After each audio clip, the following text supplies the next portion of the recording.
Welcome to episode 207 of the Ben Briggs podcast. I am Ben Briggs. It is Tuesday, people. Tuesday, the 27th of April, 2021. And it is, 20 to 8 at night. I know, we're having a late one today. People out there, I've had a busy fucking day today. I had the valuer come round earlier to value this place from my buyers, buyers solicitors poking around. Yeah, what's this worth down here? What you got round there? What you got round there? What you got round the back there? Show me round here. Him coming round. So I had that this morning, which is always, I fucking hate people coming in my place anyway. At the best of times, let alone someone who is placing a value on something I own. So you try and be nice, don't you? Because as if you're being nice, that will help out the value of the property.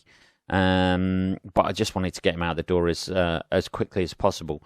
The last time I had this place valued was when, because this place was like shared ownership. I got it on one of them schemes first of all, and I bought the first 25%, and then I don't know, about 5 or 6 years ago, I bought out the rest of it. The other 75%, I had to have it valued. Then the valuer went out in the hallway of Briggs Towers out there, and the fucking neighbour's dog was in the hallway and fucking went for him.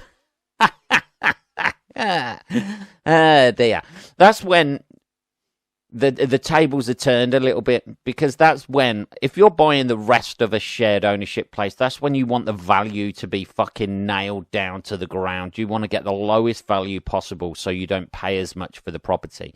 And now with the guy coming round today, it was like trying to get as much out of him as possible. I even fucking wiped the doors down and shit like that. I don't know, people, as if that'd help, sprayed a bit of Febreze round. Like that had add like another $5,000 to the fucking property value. But they just come round to tick boxes, essentially, I think. Don't they? I think they just come round to tick a box, don't they? Just to fucking, say that they've seen the property and it's like not completely destroyed and not worth, like way under the value that it's meant to be. So I had to do that this morning. So I had to like tidy up a little bit, and the guy came round, but he seemed a reasonable chap. I think he was a retired guy who just does this in his spare time. What a way to live, isn't it? Just poking around other people's here, what you got? What you got under there? What's that fucking worth? Is that gold plated? Is it, son? Yes. So I had that this morning. So that was nice. I don't even have people round, really. My girlfriend comes round, obviously. Hannah comes round. And my mother comes round, but that's about it. That's the only people who have been in the flat for about the last fucking 5 years, apart from me.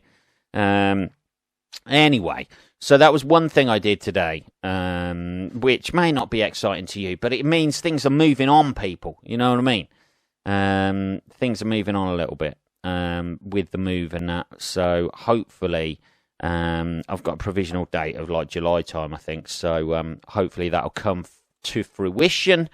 If it doesn't, then we're going to start getting fucking a bit annoyed. Also today, people out there, conspiracy theorists, let's have a little bit of tea first. Bit of a tea pause. Oh, I might need a little bit more. That was just to get us through this podcast today. Also, conspiracy theorists out there, you're going to feel a little bit let down with old Benny Boy on this episode, because I've had the fucking jab. I know. I've had it. I fucking had the jab. I've succumbed to popular opinion, people.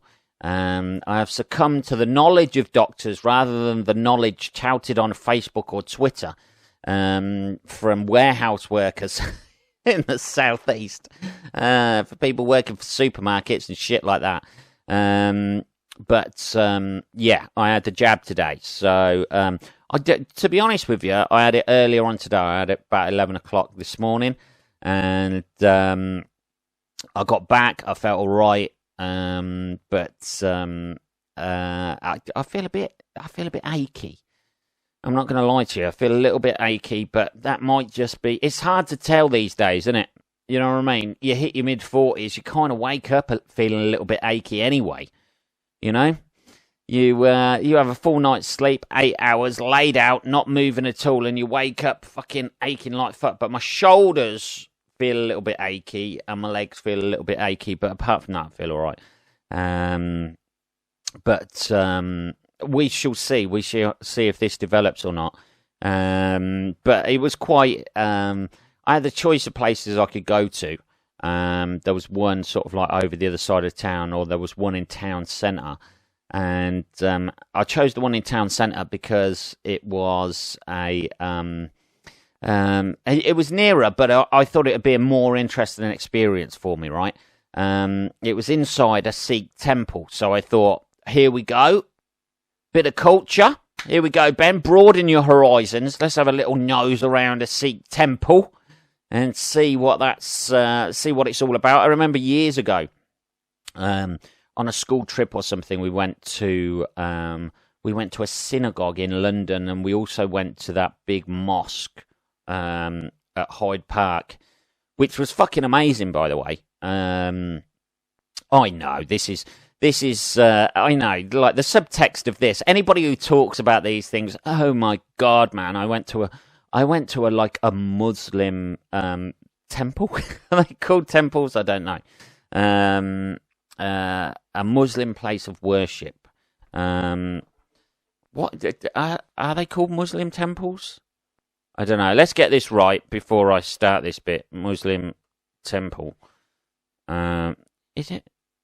It's a fucking mosque, isn't it? I know that without even Googling it. Anyway, I went to the mosque in London, which the subtext of any white person saying that is, oh my god, guys, look how woke I am. And they never go, oh, it's a fucking rat hole. It was a right shit pit. There was fucking bits all over the carpet and never say that, do they? They never go. One of the taps was constantly dripping in the ablution facilities. There was, graffiti all over the walls and shit. And they never say that. It's always wonderful, isn't it? And to be fair, it was kind of sort of like mind blowing a little bit going in there. It's like a big hall. They've got a nice carpet in there with your own little placement and shit like that. I remember that. I remember there was ablution facilities where you had to wash your hands and feet and stuff like that. And the massive gold dome on it and shit like that. So, like, it just interested me going there. I remember as a kid, like, having, this was before Islam was big. You know what I mean? We're talking 80s here, 1980s. This was before Islam really took off. But, there didn't seem to be as much in the news as now. That sort of like news-created, media-created fear of Muslim people. And this was pre-Osama bin Laden, the sort of like, the extremists. I imagine they were still about, weren't they? They were just not making the news at that point. Because we had other things to be afraid of closer to home. The Troubles, maybe, in Northern Ireland. I don't know. Let's have a little bit of tea, anyway. So, my innate curiosity going... this is the point I'm trying to make, people, as we were going off track there, trying to show how woke I am. Hey, man, it was so great. It was so great. They were so welcoming, such lovely people. I used to when they used to have jonglers gigs in Birmingham city centre. I used to park my car up and walk down from to Broad Street, where I used to park it up, was like a free parking bit, and you used to go through some underpass and stuff like that. And like every, I think it was every Friday gig I used to do or Saturday gig, it was maybe both ones. Because you used to do the weekend, you used to do Friday and Saturday, but there was always sort of like a Muslim food bank there feeding the homeless people and stuff like that. You don't hear about that, do you? That doesn't make the news, man. Just people flying into buildings. Some terrorists flew into a building today, but also some people of the same religion were serving homeless people meals outside a Birmingham underpass just yesterday. But yes, it's not as newsworthy, is it? So anyway, my innate curiosity, I thought this is going to be, it'd be quite nice. Have a little, I'm not particularly into religion and stuff like that, but I like a fucking religious sculpture every now and again. I would have preferred it to be held at a Hindu temple, have a bit of that fucking, Uma Thurman fucking dance from Pulp Fiction dancing gods going on, you know what I mean? But I was stuck with a Sikh temple. Parking there was a nightmare. I must say, to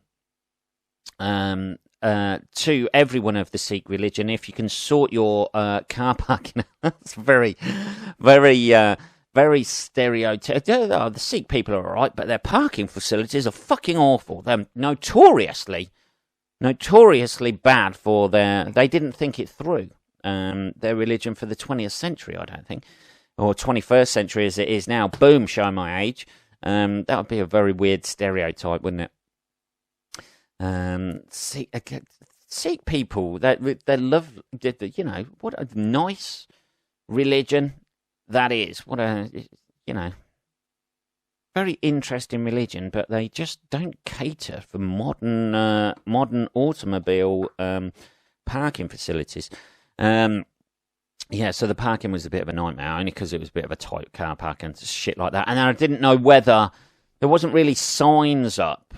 There was like an entrance around the front, but people were walking out the back, and I sort of like kind of forget. There was a few people who walked in the back and then walked out again, and I watched them, and I thought, I'm not going to be that guy. I'm going to go around the front. So I went around the front and waiting for this cultural experience that I was going to have within this Sikh temple. And I was met by two old white people. Now, I'm not sure whether they work there normally or not. I didn't want to ask. You are not the stereotypical Sikh people I was anticipating to meeting. No turban, no, not even any cloth close to the head region. Just two, like an old man and an old woman just sitting at a desk. They're obviously, retired volunteers doing their bit. And then they showed me into the main hall bit, and I thought, here we go. Bit of culture. This is something I can bring up in a social situation where I get to look like a really woke guy. And it was just a fucking empty fucking community centre. I couldn't see anything remotely Sikh on the wall. Anything stereotypically Sikh that I would imagine, no curved sword. I'm talking, I know it's not the same religion, but I was thinking I'm going to be walking into sort of like an Indiana Jones Temple of Doom sort of. I know that's bad of me to think that. That is my prejudice, people. I know you're judging me out there. But I thought, that's it, there'd be like fucking glowing stones on the wall or whatever. I don't know. Anyway, I'm joking. I'm fucking joking. Jesus. So there was nothing remotely Sikh about it, and it was populated exclusively by old white people.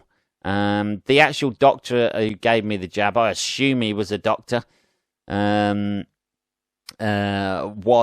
of Asian origin, but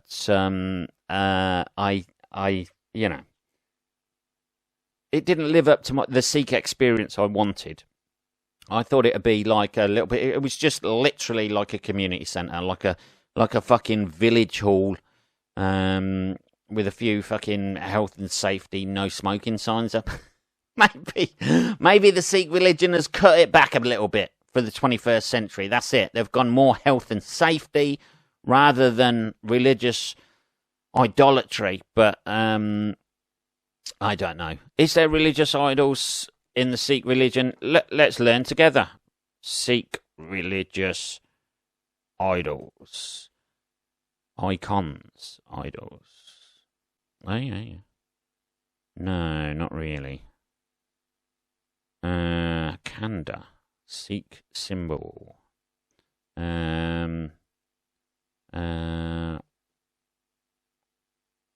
This is probably where I'm showing my white prejudice here. There doesn't seem to be. Oh, yeah. Rama and Sita. Oh, yeah. That look nice. Fuck me, Jesus Christ. Gallery gifts. Rama and Sita statues. £4,750. Jesus Christ, no wonder they have... no wonder they had fuck all in there. Jesus. Just investing in those two alone, you set back nearly £5,000. Fuck me. Let's have a little bit more tea. Hang on. Fuck me. Jesus Christ. That's some serious religious shit going on there, isn't there? Who's this little guy here with a beard?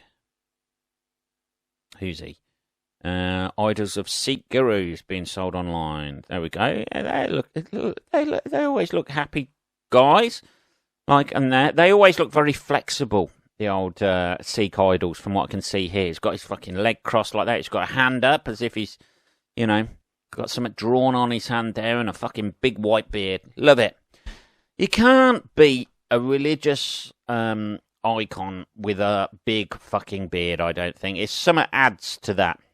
This could be where we're going wrong with the Ben Briggs podcast here. To get some sort of cult-like following, I need to grow some sort of fucking beard. The beard does something, doesn't it? It adds something. You can see why these fucking lame-ass people with no personality just decide to... I understand if you've got a beard out there, I'm about to slag you off, so listen. But everyone with a fucking beard and tattoos seems to have no fucking personality whatsoever. They seem to be the most boring fucks out there. From my own experience, anyway. Obviously, I have friends in comedy who look like that, so if they are listening, that doesn't apply to you. Just not to make it awkward in the fucking green room the next time I see you. But by and large, most civilians with lots of tattoos or a beard just seem to be able to go, well, this is my personality. You know everything you need to know about me. I'm a little bit off the wall, man. I'm a little bit non-conformist. But by doing that these days, they seem to be conforming to what everybody else looks like. It's an interesting dichotomy with regards to that. Anyway, back to the Sikh temple. So I got my jab. They ask you what arm you want it in, and I always feel a bit dodgy about getting anything done with my left arm. I don't know what it is with regards to that. I'm not left-handed at all. I'm right-handed, right? But I wear my watch on my right hand because nothing seems right on my... I know. Nothing seems right on my left hand. Of course, it's not the fucking people on the internet. Of course, nothing's going to feel right on your left hand. You know what I mean. Nothing feels correct. Nothing feels comfortable on my left arm. And also, I had my TB jab at the top there, and it's fucking scarred to shit, my TB jab. So I had it in my right arm, and you don't know. To be honest, if you haven't had it done, you don't really feel it. You know it's coming though, because they do the same thing that they do at the hospital or at the doctors when they're taking a fucking blood test. They ask you the same sort of thing, they'll go, okay, yes, so you're okay with needles and things like that, are you? Yes, I'm fucking not going to pass out so it becomes fucking awkward for you. Yeah? So you have to, like, use some sort, get me in the recovery position and start reading off the fucking sign on the wall if somebody collapses or something. I'm not going to make it awkward for you so you feel bad about yourself that I collapse on the floor. I'm not going to do that. It's okay. Yeah, calm down, me old booty. But they always do the same thing, and they always do the same thing when you're having your blood taken at the hospital, and they give you an injection for anything. They start talking to you like that. So have you got a busy day and been working and things like that? And then they ask you about 3 or 4 questions all in the space of, so you have to, in a short space of time, so you have to process those questions, and they don't give a fuck about the answers. It's like talking to my, it's like talking to fucking, it's like talking to another stand-up in the fucking green room. They don't really give a fuck about your questions. They just want to fucking get it over and done with. And as you're thinking and processing those questions and you're talking or something like that, they suddenly think, oh, right, he's distracted or not enough. It's just a distraction method so they can force a bit of, like, sharp steel into your arm and inject you with this thing without you going, ah! Screaming like a girl and fainting on the floor. And you feel like going, look, I know you don't give a fuck about the answers to these questions. No more than I do answering them. Just get the fucking jab in there, right? I'll take it like a man, yeah? Not all of us are like that girl over there who was like, fucking screaming and shit. That's genuinely what happened as well. Jesus. I mean, she had a boyfriend with her, and I don't know, man. I looked over at him, and he was like holding her hand and shit like that, and I was like, "Oh, you need somebody a bit tougher than that, me old booty, if you're gonna have kids." Ah, dear, you're gonna need someone a little bit tougher than that. She was like, "I don't really like needles." Who likes needles? Who likes, being stabbed by something sharp? I know there's self-harmers out there going, fucking, going out the back door and coming around the front door again.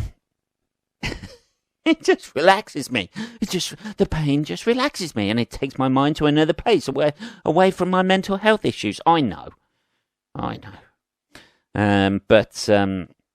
Yeah, I couldn't. I don't give a fuck about your questions, mate. Just like, this whole charade that we're playing, that you give a shit about what's going on in my life. This is essentially a production line. You know what I mean?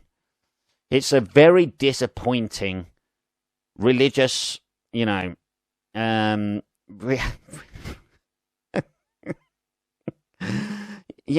very disappointing religious experience of seeing another culture already.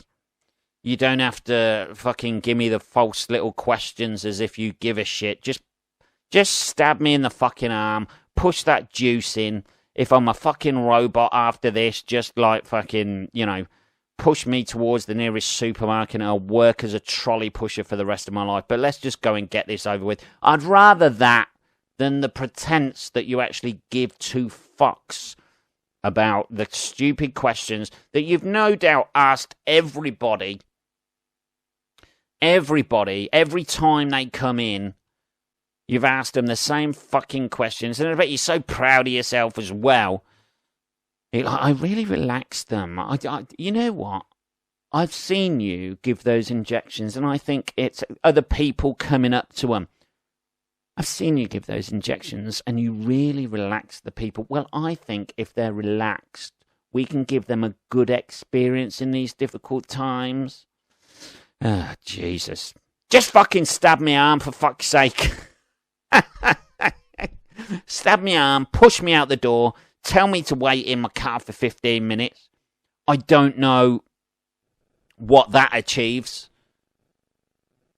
I don't. Is that just in case they fucking hit a vein or something? And you just start spurting out your arm. I didn't wait the 15 minutes, people. I'm not going to lie to you. I didn't. I didn't. I'll hold my hands up. I didn't wait the 15 minutes. I got in my car, and there was people. Oh, I've got to looking at their watch like that who've been in before me. Oh, just another 4.5 minutes left, and then I can go home. All right, geek. Jesus. We're already following, like, the government guidance, you know what I mean, by getting our jabs, you know. Oh, just 3 minutes, 32 seconds left of sitting in my car. I don't think I'm having a reaction, Doreen, do you? Jesus. I got in my car and I fucked off. And I thought, well, if I crash, I crash. At least it'll be something fucking exciting that's happened in my life. You know, I got in my car, much to the shock of, oh, he's driving straight away, Doreen. Yeah, so I got in my car and I fucked off home. That was it. And I feel a bit, I'm not going to lie to you, I feel a bit sweaty. But, you know, no more so than I usually do. Jesus. Let's have a little bit more tea.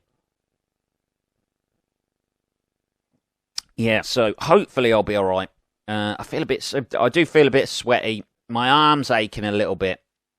I think I've got a few issues mentally about like having something forced into my body that I don't want in there, but that's something I will address down the line. No, but apart from that, yeah, you just feel a bit achy and weak. I've had a little kip like after I got back anyway. And then you wake up and it just feels like the start of a cold, you know what I mean? You know when you got flu, couple of days before you're on your ass with flu or something like that, it just feels a little bit like that. So, I don't know. Hopefully I'll be all right. But yeah, the first one's done, baby. I'm a conformist. This is the first time in my life I've really been a conformist. Is it though, Ben? But aren't the government trying to take you over? I don't know. I don't know, really. You know, I don't think we ought to have vaccines. Well, I've had fucking shitloads of vaccines already in my life. You know what I mean? That I didn't have a say over. We're going to wait for our baby. We're going to wait for our baby to decide for themselves whether it may be too late then. When they're sitting in a chair with fucking polio or smallpox or, you know, when they're fucking, you know, gasping for breath after being ravaged by a badger that gives them tuberculosis. I don't know if it spreads directly to humans or to cattle then to humans. I don't know, people. Don't write in with the answers. You know, I'm doing a bit of improv here. Yeah, doesn't need facts, does it? Improv. As they're struggling for, are you sure you don't want the vaccine? Of course, like if you ask a child, do you want to be stabbed by a needle? No, of course not. Just fucking get them out of the way. If they turn out autistic, you know, just, you know, give them some coloured pencils and a bit of paper. I don't know. If they turn out autistic because of these fucking vaccines and stuff like that, you know, just, hey, that's life's rich tapestry, isn't it? You know, it's meant to. Is it meant to? I don't know. Is that just stuff am I just one of those people who's just parping out fucking shit again that I've read on the internet that it gives you, that it can cause autism or stuff like that? I don't know. Just, you know, they're still your child, aren't they? I don't know. I didn't like it on the Ben Briggs podcast when he started talking about autism and said, give them the crayons. I know. Nobody likes that. I'm not completely comfortable with that. I'm not completely comfortable with that. Anyway, so my experience was I didn't even feel a fucking scratch. I fucking hate needles as well. I've got used to it a little bit, having operations and stuff, but I always want to get it in my... I don't mind having blood in my left arm because my veins seem to stick out a lot. Even though I'll contradict that from earlier. Yeah, I prefer it, actually. Blood taken from my left arm. I don't like it on my right arm, but injections in my right arm, not my left. I ought to have those tattoos, shouldn't I? Injections this side, right side, blood taken left side. It's nice. In this side, in and out. I ought to have that done on my... Hey, what's that tattoo on your knuckles? In and out. I have injections in my right arm, and stuff gets taken out of my left arm. Is that all right with you, is it? You've got to have a system, haven't you? That's it. There's a nice flow to it. It's sort of like take and give. There we go. What are we on?